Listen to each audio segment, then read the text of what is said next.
दोघंच शेगावला जात असताना इथं रात्री 8-8:30 वाजता आलो. आमच्या जेवणाची काही व्यवस्था नव्हती. आम्ही एकमेकांकडे बघायचं आणि रान नीता असल्यामुळं कुणी माणूस नव्हतं. आम्ही दोघंही तसंच झोपलो. तर आमची थोरा त्या ठिकाणचे पुजारी आहेत, सेवेकरी 11 वाजता या ठिकाणी आले. घरी जाऊन आमच्यासाठी 4-5 भाकरी, इथं पाण्याची व्यवस्था नव्हती, पाण्याची एक कळशी आणि भाजी ते घेऊन आले. आम्ही झोपेमध्ये होतो. ते म्हणले अहो उठा, तुमच्यासाठी जेवण आणले. आणि मग आम्ही रात्री जेवण केलं. आम्ही म्हणलो आम्ही काय तुम्हाला जेवणाचं सांगितलं नव्हतं. ते म्हणजे नाही तुम्ही सांगितलं नाही, पण आम्हाला वाटलं की तुम्ही इथं आला, तुमच्या जेवणाची काही व्यवस्था नाही.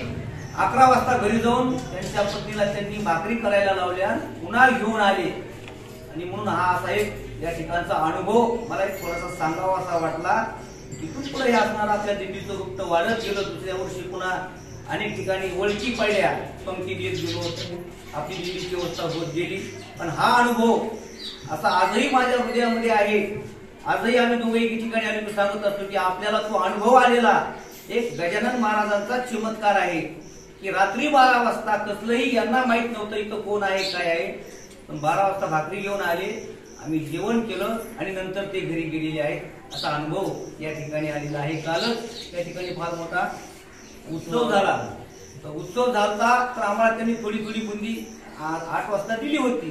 पण त्या बुंदीनं आमचं पोट भरलं नाही. म्हणायचं दादा आपल्याला बुंदीवरच भागावं लागते काय की. तो मनोगत असणार यांनी जाणलं. गजानन बाबांनी यांना ती संकल्पना दिली आणि आमच्यासाठी जेवणाची व्यवस्था केली. खूप मोठा अनुभव. आज 6 वर्षांनी यांची भेट होते. म्हणून खरंच त्यांनी ते असणारी आठवण करून दिली. एक धन्यवाद रामकृष्ण.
बघा ना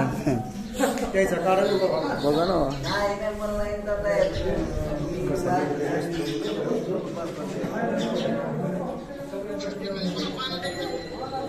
नाही ना इथे इतक्या लवकर येत नाही जवळचे माणसं.